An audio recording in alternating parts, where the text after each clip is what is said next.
Hello, everyone, and welcome. On behalf of RIC, Institute for Gender Equality and Difference, and the Gender Equality Studies and Training Program at the University of Iceland, I want to welcome you, both those sitting here in the hall and those watching the live stream or recording.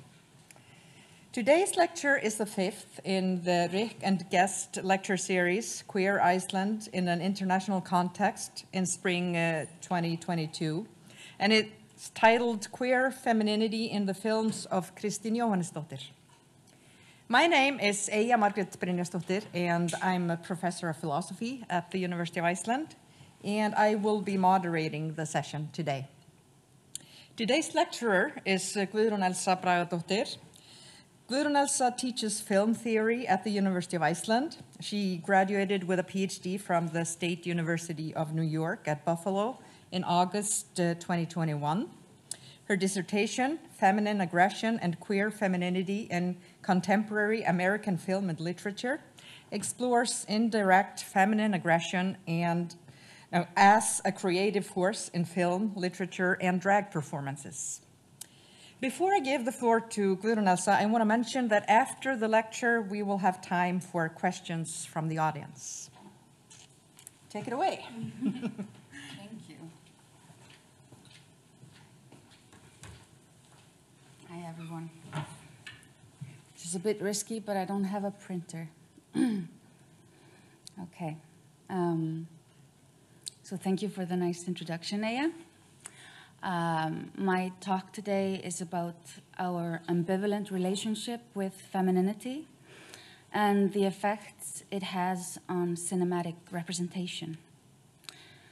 To illustrate this ambivalence, I would like to begin by quickly telling you a story shared by American actress Melissa McCarthy last year on the Unqualified podcast hosted by actress Anna Faris, a story that describes a specific gendered dynamic within the entertainment industry. While on the topic of women in comedy, Melissa McCarthy described an exchange she had with a member of the foreign press following the premiere of Tammy, a comedy she co-wrote and starred in 2014. The exchange went something like this. The journalist, a man, felt betrayed, bewildered even, having watched the movie, which was, in his opinion, too dark or emotionally demanding for a comedy. He then asked her why she had the need to be so grotesque all the time. She asked him to explain what he meant by grotesque. And he says, "You know what I mean. Why are you so grotesque?" To which McCarthy responds, "Me, personally?" She did, in fact, suspect what it was that he meant, but she wanted him to put his feelings into words, while the crowd of journalists surrounding him squirmed in their seats and politely tried to get him to sit down. He continues, "These women you play," and then he fails to find the words. "You find them aggressive?" she suggests. He lights up. Yeah, they're aggressive. They don't wear makeup. Their hair looks crazy." McCarthy replies, "So because I wasn't made up to be pretty, you're asking me why I'm grotesque?" And then she asks him if he would pose such a question to any male actor. He retreats. Fine, aggressive, overly confident. At this point, I think you have a clear picture of this not so pleasant exchange and its implications. What I find interesting is the grouping of the descriptors grotesque, aggressive, overly confident, no makeup, crazy hair.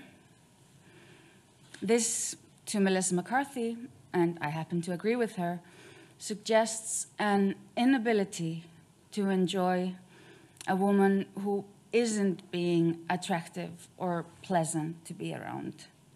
even when that woman is a fictional character in a film you're watching. Now, this obviously poses a problem, and it is not just a problem that presents itself in cinema.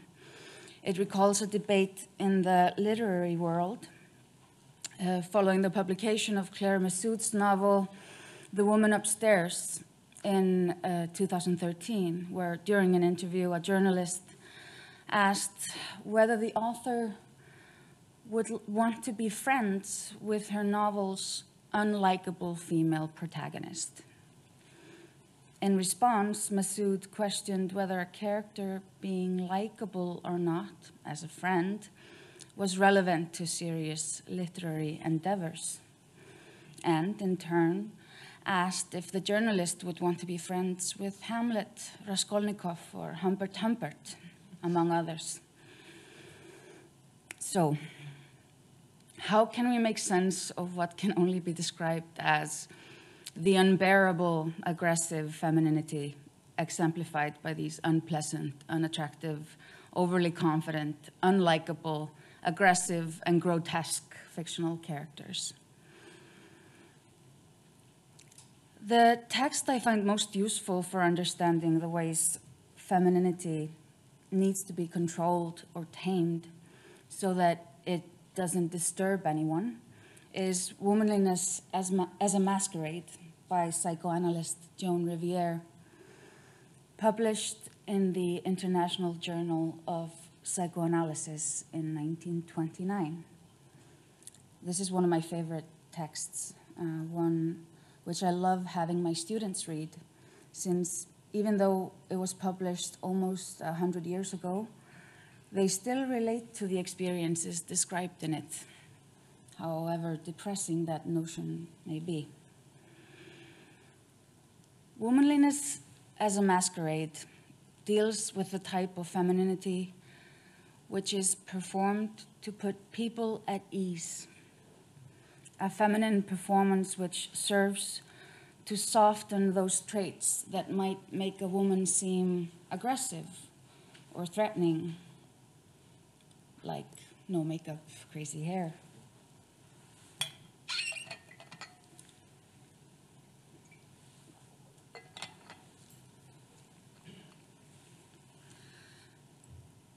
In the essay, Riviere tells us about her Anneliese Sand, a woman of a psychological type that she finds really a puzzle to know how to classify. Not only is she a diligent housewife, but also a loving wife. Her excellent relations with her husband included a very intimate, affectionate attachment between them and full and frequent sexual enjoyment. She is successful professionally, and she is likable. She had a high degree of adaptation to reality and managed to sustain good and appropriate relations with almost anyone with whom she came in contact. To the modern reader, this description might conjure up a type one reads about in magazines, the woman who has it all. Love, success, an active sex life, intelligence, a perfect home, popularity. Prompting the question, what in the world is she doing on Riviere's couch?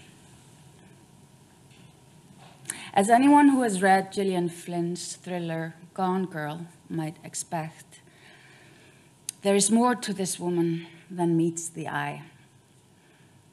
Certain reactions in her life, and I quote Riviere, that showed that her stability was not as flawless as it appeared.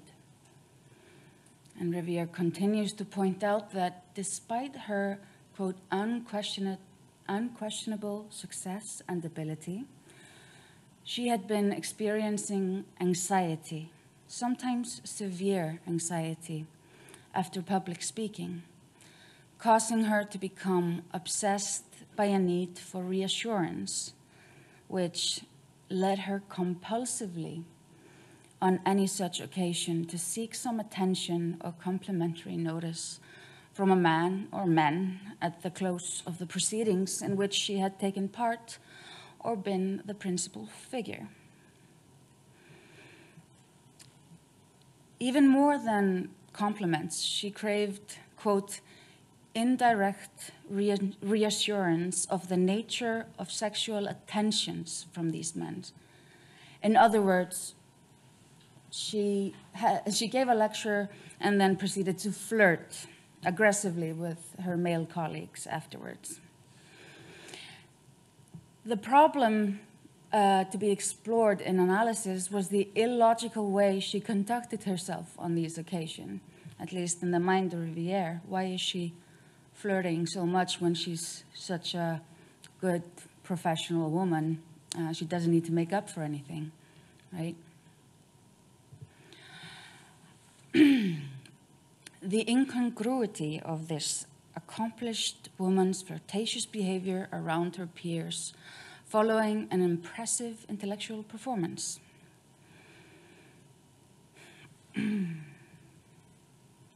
Yes, here we have the list of credentials this woman has.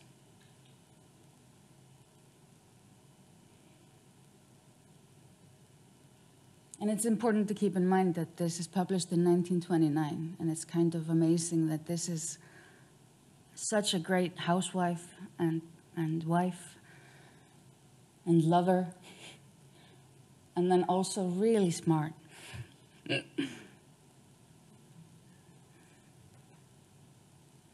And well-adjusted to reality means that she was able to, receive guests at home and stuff.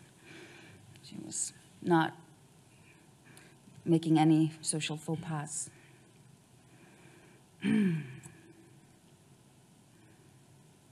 Yes. Okay.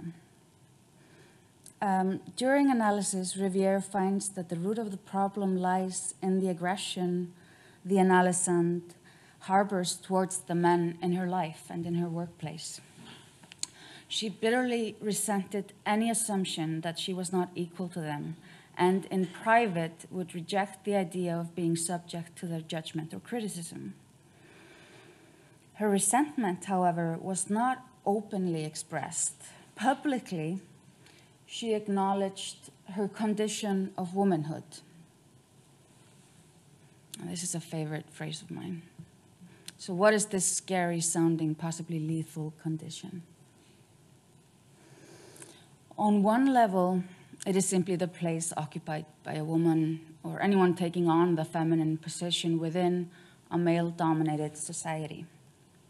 However, it also seems to be a condition characterized by an insidious aspect of gendered reality described by Simone de Beauvoir in the introduction of The Second Sex, where she notes that women are bound to their oppressors in a way not comparable to any other. So what does this mean? The condition of womanhood might capture the difficulty of navigating the world while being feminine and at the same time having and maintaining attachments to those who have assumed the masculine position, whose love and respect we might seek, while simultaneously being aware of the misogynistic undercurrents seeping into the worldview of anyone who belongs to a heteronormative patriarchal society, whatever gender they may identify with. So it's this feeling of being kind of less than others, right?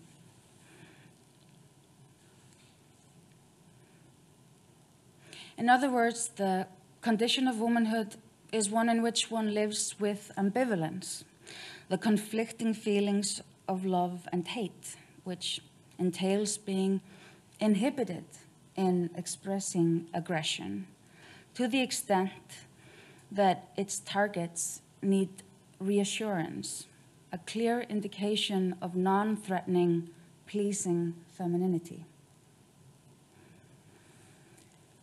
The analysand's public conduct, her compulsive ogling and coquetting, was in fact something she was hardly aware of till analysis made it manifest. Thus, it seems, acknowledging her condition of womanhood came quite naturally to her. She might very well have been playing a part or putting on a mask, but she did not do so with a conscious intent to deceive.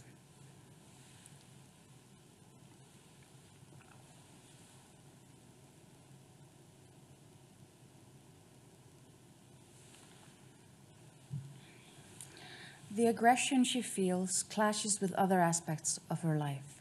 She can by no means be reduced to a stereotype of a castrating man-hater who is secretly out to get all the men she bats her eyes at. The truth does not simply lie in the resentment she expressed privately to her analyst. Rather, she seems to have been at an impasse as she entered analysis, experiencing conflicting feelings and ambivalence about her feminine position. The ambivalence comes from loving and hating the same object.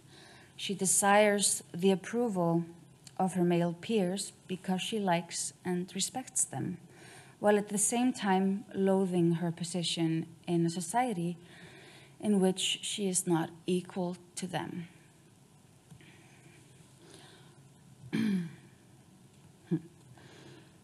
Her performative femininity, her mask of womanliness, as Riviere puts it, serves to contain the anxiety her intellectual performance might give rise to in her male peers, as well as to put to rest her own anxious fears that they might punish her for her ability. In other words, she accomplishes what Tammy, the title character played by Melissa McCarthy in the aforementioned film, fails to do. She manages not to seem aggressive or overly confident. Instead, she strives to be pleasant and attractive. In this context, we could say that her reward is not being called grotesque in front of an audience at an important moment in her career. While this specific analysand is the main object of Riviere's essay, she does provide other examples, thus presenting several ways one can perform femininity. The other women she presents us with strive for likability through methods such as feigning ignorance, wearing particularly feminine clothes, self-deprecation and joking, in that way curbing their aggression and only expressing it indirectly.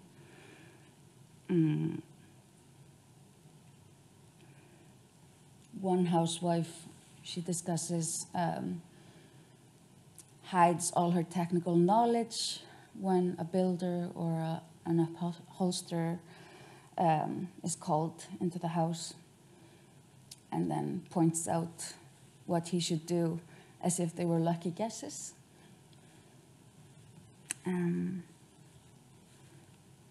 This one is my favorite. A university lecturer in an abstruse subject which seldom attracts women, and she becomes flippant and joking, but she tends to go too far, thus inadvertently coming across as directly aggressive. We've all been there. She doesn't manage to contain her aggression in like an indirect manner as she jokes. All right. Now it seems we can point to a reversal that would explain why overly confident women with no makeup and crazy hair are perceived as aggressive. They fail to perform femininity in a way that signals that they are not a threat. A femininity designed to soothe anxiety they might give rise to in others and to mask aggression they themselves may experience.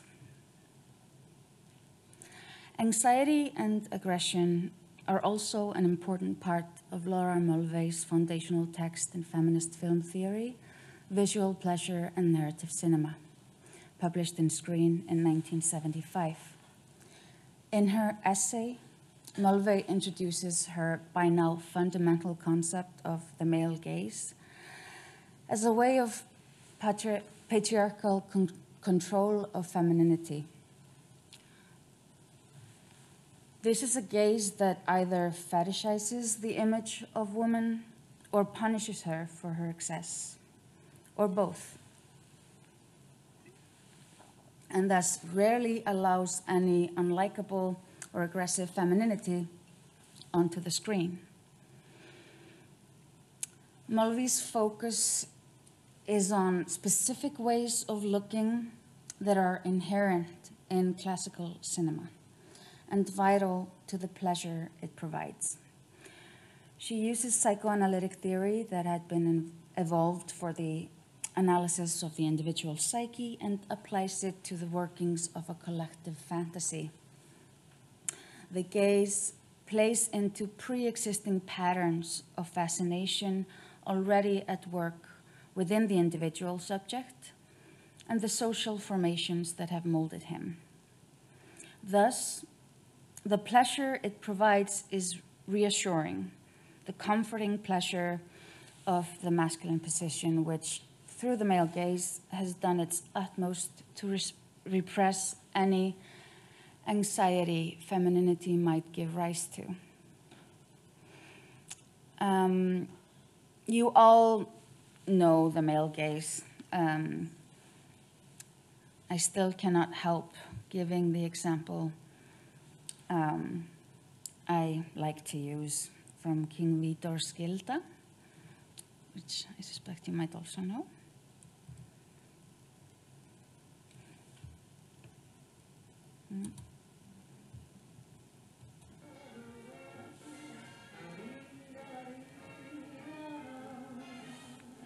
Gilda, are you decent? Me?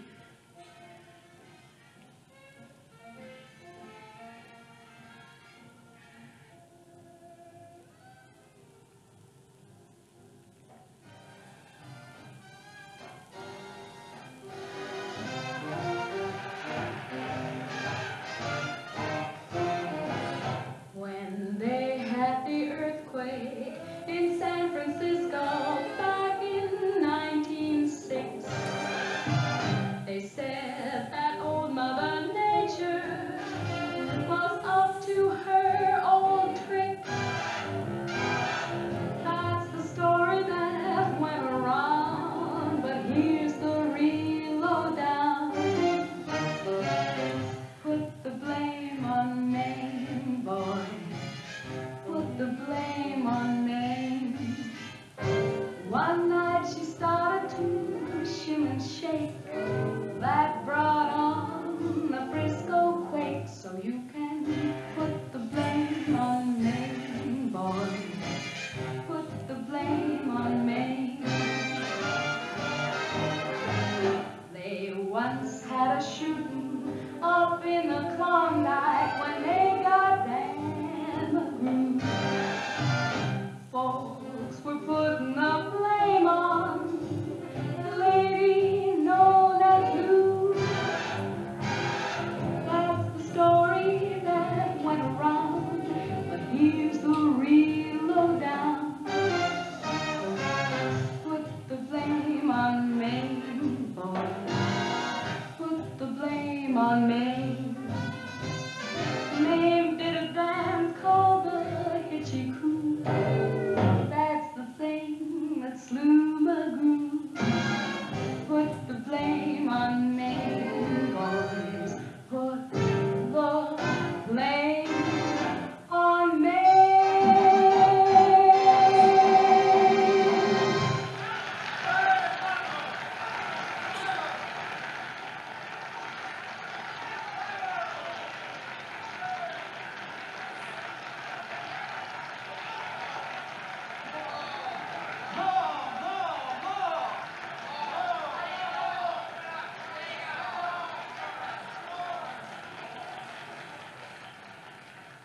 I'm not very good at zippers.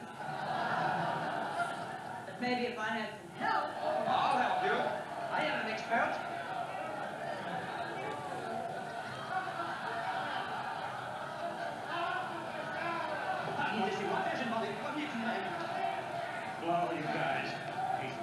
Juno, John.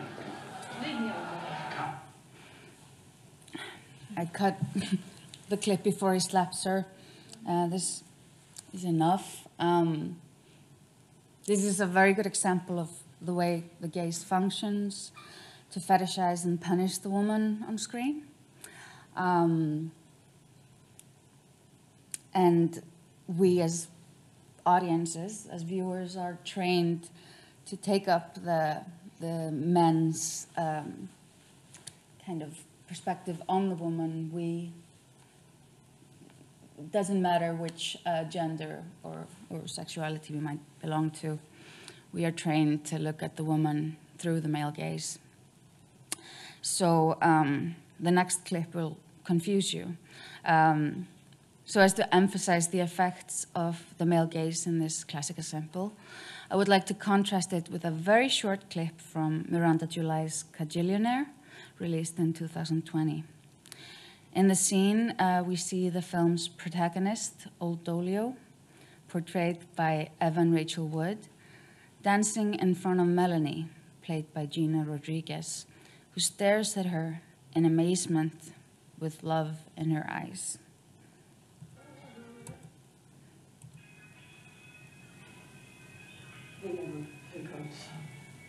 It's a different dance scene, a bit different.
I just love watching these two scenes back to back. There are so many different ways women can dance. The way Mulvey addresses the possible consequences of her analysis in the introduction to visual pleasure and narrative cinema is delightfully aggressive. And I quote, "It is said that analyzing pleasure or beauty destroys it. That is the intention of this article. The satisfaction and reinforcement of the ego that represent the high point of film history hitherto must be attacked." Now, has Mulvey destroyed the male gaze, you think? Yes, no, maybe? Anyone who has frequented movie theaters in the past decade or two knows that the male gaze is alive and well. I don't know if you've seen Transformers from 2007. Whoa, nice. It's just a very classic example of how it functions. Pretty impressive, Sam. Double plump? It squirts the fuel in so you can go faster.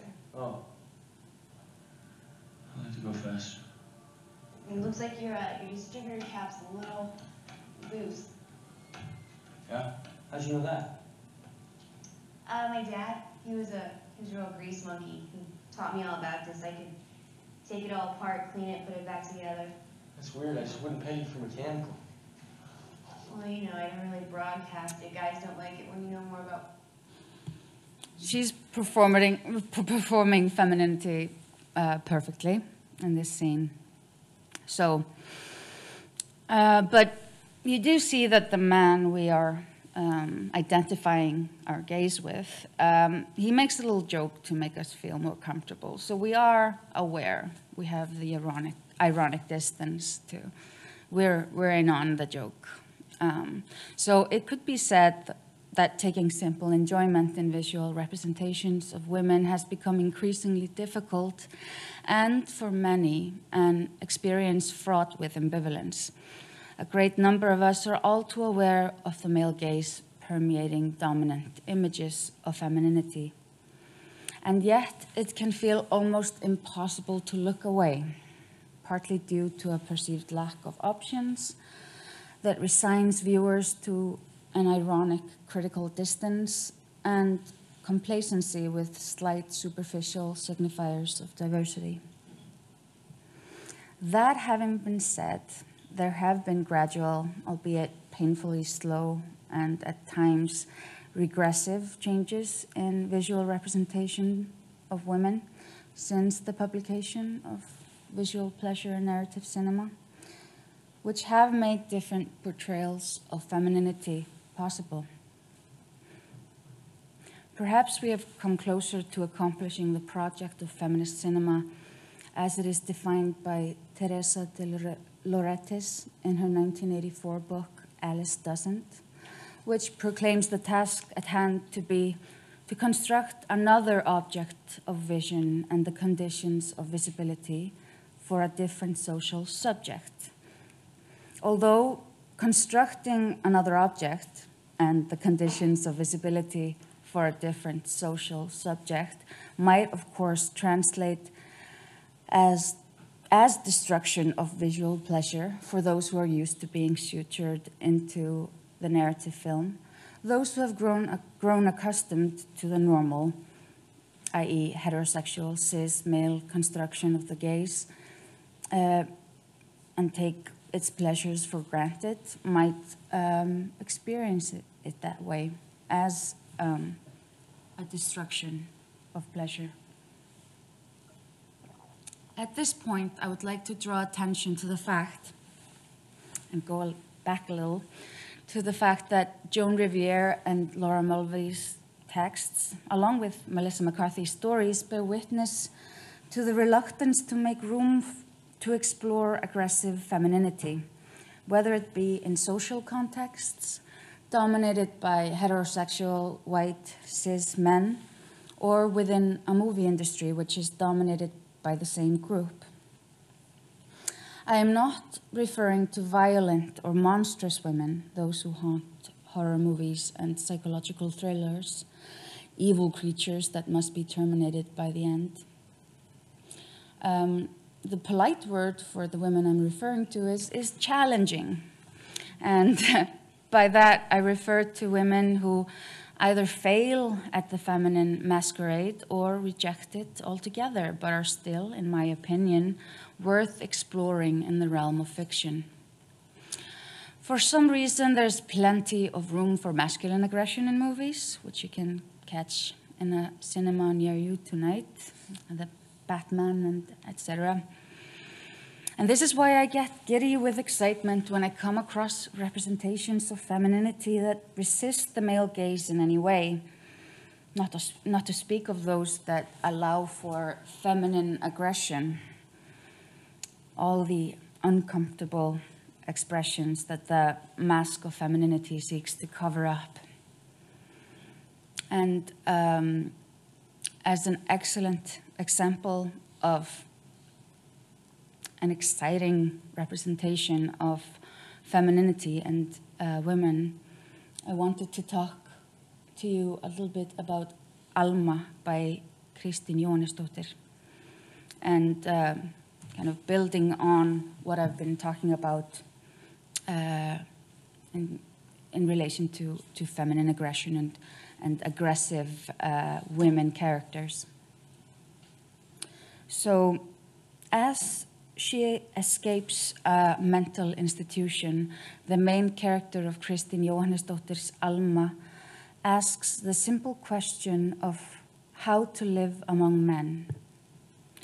Recalling Homer's Odyssey, Alma hides among sheep in the vehicle transporting them, seeking refuge among the warm, benign creatures, as she escapes a hostile place where she has been unfairly kept for close to a decade.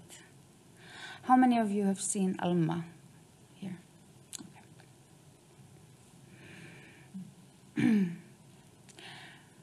I recommend it. She had been found guilty of murdering her boyfriend in a drug-fueled rage and deemed unfit to stand trial for reasons of insanity. At this moment in the story, as she is surrounded by the sheep, the boyfriend in question has re-emerged alive. This is all in the plot synopsis. Don't be mad at me. Technically, she's free to go, although her psychiatrist, Daði, who takes an unusual personal interest in her case and seems uncomfortably intimate with her during their psychotherapy sessions, he would like her to stay under his supervision. But we meet Alma, who's played by Snæfríður Ingvarsdóttir, close to a decade into her incarceration in the mental institution, where most of her fellow inmates also seem to have killed their male partners. These women are there because they violently resisted male domination in their homes. Some we know to save their own lives and protect their children, while their personal stories or those of domestic abuse and violent male dominance, the world outside the mental facility is dominated by men in other, more systematic ways. However, the potential collapse of those systems of control is alluded to by the collapse of the Icelandic banking system, which takes place while Alma is still institutionalized. So this takes place in 2008-09. My favorite scene of the movie is the one in which the news of Iceland's economic collapse reaches the inmates of the psychiatric ward, where the only sane person in the group gathered around the television watching the news breaks down in tears, but the inmates, the women in the asylum, start laughing and dancing. Their perspective is different from the one held by society at large. Not everyone is invested in the normal state of affairs, and the women inmates realize that what is collapsing is the patriarchal order under which they've been abused and mistreated, and in whose economic prosperity they had no share. The narrative juxtaposes the collapse of the economy and the ensuing national trauma with Alma's breakdown and childhood trauma, and in a yet another narrative mirroring that's imbued with political content. Daði, her psychiatrist's vampiric treatment of Alma is juxtaposed with the way in which the system of fishing quotas mercilessly drains resources in Iceland, all around the country.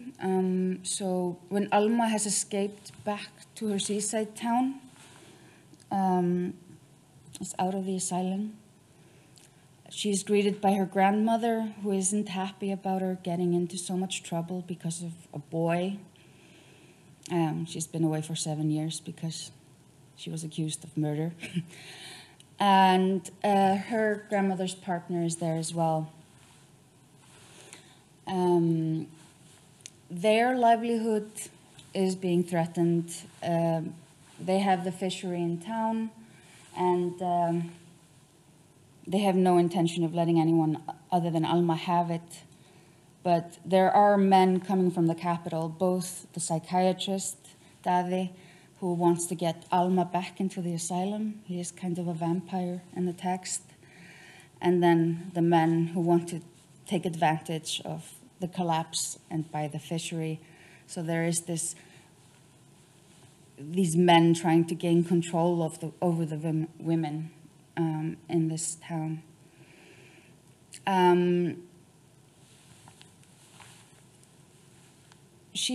Alma is there to enact revenge on her boyfriend.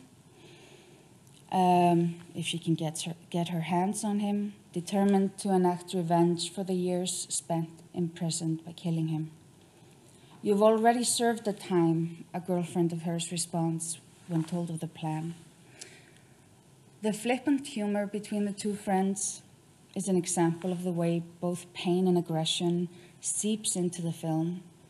They joke about killing the boyfriend, and when Alma asks her friend for a ride, she says she'll kill her if she doesn't comply, allowing for aggressive femininity, which is what Kristin is doing in her film, means not repressing or hiding conflicting, inappropriate feelings or ambivalence towards love objects or pain. This is also what characterizes the dark humor within the mental institution, where the one woman asks another to tell the story of when she killed her man because it's always such a pleasure to listen to, as well as the humorous celebration I just mentioned for the country's economic collapse. There is pain underneath the laughter, and the laughter is what makes the pain bearable. And this pain comes with loving and hating at the same time, and the hurt that causes. This is also what Alma is experiencing. She is torn with her conflicting feelings of love and hate, her desire to kill and save the life of the man she loves. Creatively expressing aggression, as Kristin Jónsdóttir does in Alma, acknowledging ambivalence and allowing for affective responses that might be inappropriate, contradictory, and disturbing,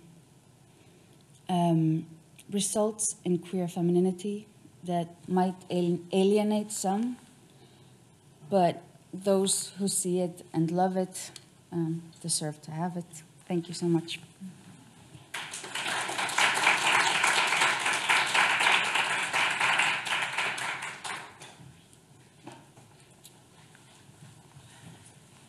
Thank you, Gudrun Elsa, for a wonderful lecture.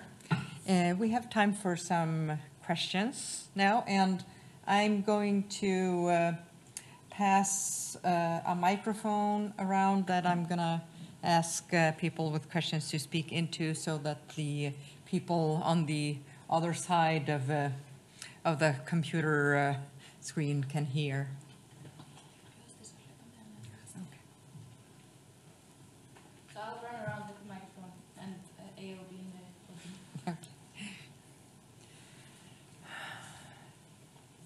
Yes. Okay.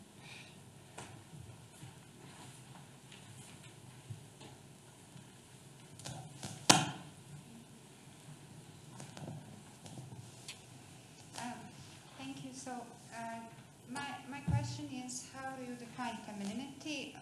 What is the relation of the concept of femininity to other concepts that were mentioned in this presentation, such as the concept of womanliness and womanhood?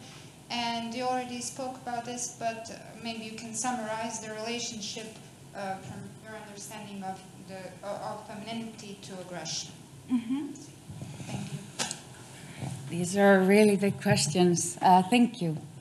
So the way I conceptualize femininity is not something that belongs to cisgendered women. My way of thinking of it is colored by the psychoanalytic texts that I'm working with, and also Lacanian psychoanalytic theory, which posits the feminine and masculine positions, which aren't connected to, like, directly tied to gender, like biological gender. So they're not. So you can assume the position. It makes room for more complexity. So what I find interesting about femininity, though, is also the impossibility of defining it. It's like there are traits that you can point to that are considered feminine, and but there is no trait really that is necessary to be feminine or female. there are a lot of feminine traits, but no defining trait. Yeah. So it's like you know it when you see it, in a way. So that's why I decided to use the word femininity. Also because I do a lot of research on drag and drag queens. So drag queens can be cisgendered males or cisgendered females or trans or gay or whatever. So it's like, but since the word femininity is a word we use and elicits a lot of sometimes visceral responses in us and has so many connotations, I find it a very useful concept, especially because I'm interested in aggression. And speaking of visceral responses, so I became interested in thinking of, I conceptualized feminine aggression in my dissertation, and basically as a form of indirect aggression that's expressed creatively. You have to find ways, because you have to do something with the aggression.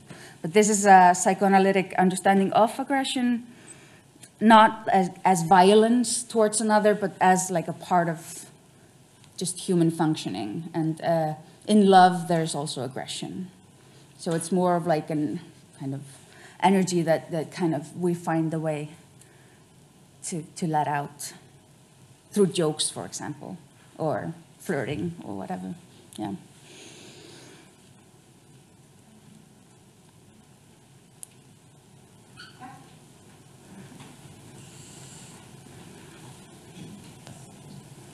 Thank you for the presentation. I just wanted to understand, like, in trying to redefine femininity into meaning something opposite of what, like, society enlists women to be or should be, there's a constant need to be dependent on masculinity. So I just wanted to understand if femininity can exist in a vacuum. Can it exist in a way where it is not comparable to masculinity? Because I think if we look at performativity and we're trying to reshape femininity, there are elements such as tomboy like that are used, and I feel like there is constant need to always refer to masculinity in order to redefine or reconstruct what femininity actually is. That's a really good point. So I don't know if I am redefining femininity at all. I don't know if that's what you're suggesting. I'm interested in the ways, basically femininity, whether it appears in someone who defines themselves as masculine or feminine, is something that we have a problem with a lot of the time. It's something that has to be contained to an extent, whether it's femininity or feminine traits that emerge in boys or men, or whether it's too much femininity in a woman. But obviously, there is, like, I'm speaking of such a variety of ways. There are so many ways to express this femininity that, like, we have to look at, like, individual examples. But the feminine position is obviously very rooted in, like, patriarchal society. So the one who is in that position is attempting to make others feel comfortable and, like, not be too much, not to disturb, and not to be threatening. So it's kind of, you know, maybe it's not a good word to use, but I don't know of any other. Yeah.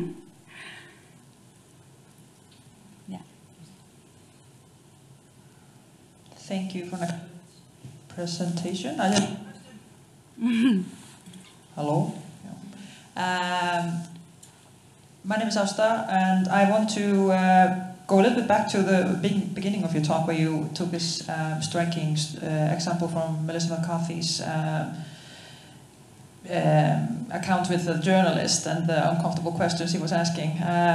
Have you looked at the reception of this film? Like, is the way femininity is treated in this film, did it make people uncomfortable?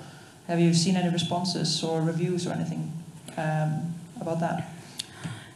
This is actually the first time I include this film in anything I do. So with a lot of the stuff that I'm looking at, like uncomfortable femininity and its representations within, people get really angry. Like with Kajillionaire, a lot of people online say it's the worst movie they've ever seen, which can't be true because it's objectively not that terrible. But I've also looked at like uncomfortable women or you know, disturbing women characters in literature, and the same goes for those books. People are either they like or love the works, or they just absolutely hate them and think they're the worst ever, and the kind of they spew forth these horrible, like this horrible discourse about disgusting women, or like they're so angry, they're so off-putting, like as if the characters are real human beings, and as if that's the way to talk about anyone. But it's weird. I'm fascinated by it, but I haven't. I was fascinated by the story. I was listening to the podcast, and Melissa McCarthy just tells it so well. It's so uncomfortable imagining the situation.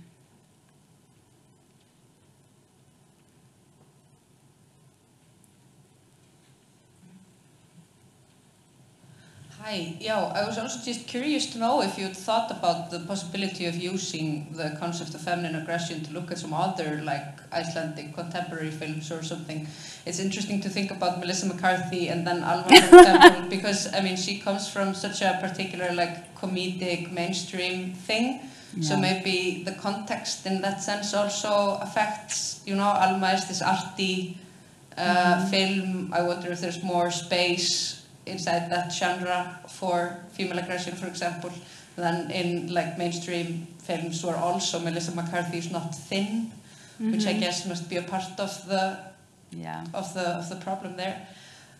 So yeah, I was just interested in if you'd been thinking about some other, like for example, contemporary Icelandic films, how they would fit into this. Yeah, it's a really good point. Including Tammy in the beginning was a desperate attempt to get you involved in what I'm doing, like a fun introduction. But yeah, there has always been more space for like different representation of women in art films, and yeah. They do tend to be very thin and white. So I'm also interested in actually looking at And Breathe Normally by Ísold Uggadóttir. Alma actually surprised me because I'm interested in like expressing aggression and pain through humor. So there were some fantastic instances of that in the film. That's kind of why I chose it. The women laughing and dancing at the financial collapse and like, you know, making fun of all these painful things. But yeah, And Breathe Normally is definitely the female protagonist in that one is rough. It's hard to... she does not, at least, perform the feminine masquerade. She can barely hold on to a job. So. But do you have any suggestions? I was actually just thinking of maybe some of the comedies, like I was looking at Ólafía Hrönn on the screen. I mean, she's such an amazing actress, for example, has been in a lot of comedies. Her character is, I wish I could have had included a clip from the film, but her character Paulina is my favorite in the film, and there's a poetry competition in the asylum, and she takes like a personal ad from the newspaper and reads it as like a love poem, and the other women there like no, she didn't write it, and they're like either angry or laughing, and like she's like reading it, and she's like, I'm just such a good poet, and like the way she performs it, it's like it's hard to communicate without just like showing it, because she is amazing in that role. Yeah. But we could probably find other films with her.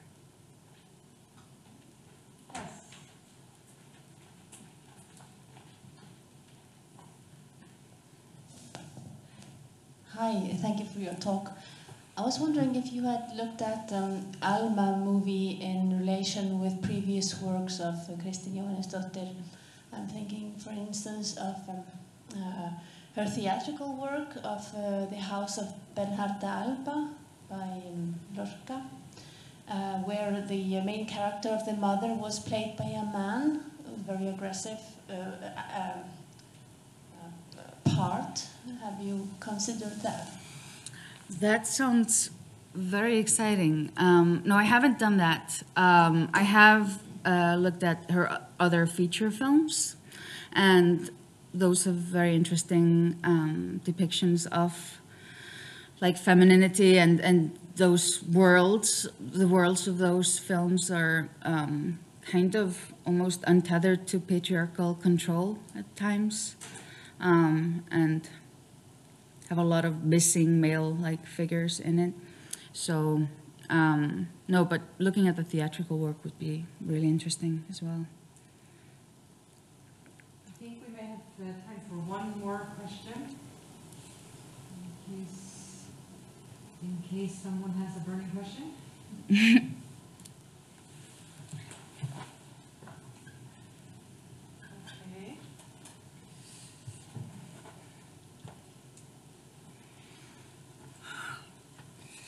All right, thank you, Guðrún Elsa, for this. I know, speaking for myself, I've just added a number of movies to my list of movies I must see. Thank you all for being with us today. Everyone in the audience, either here or far away. I would like to take this opportunity to invite you to our next lecture on the 7th of April, when Eyrún Eyþórsdóttir will discuss hate crimes against queer people in Iceland. And further information on the series can be found on the RIK and guest websites, rik.hi.is and gest.org. So thank you for today.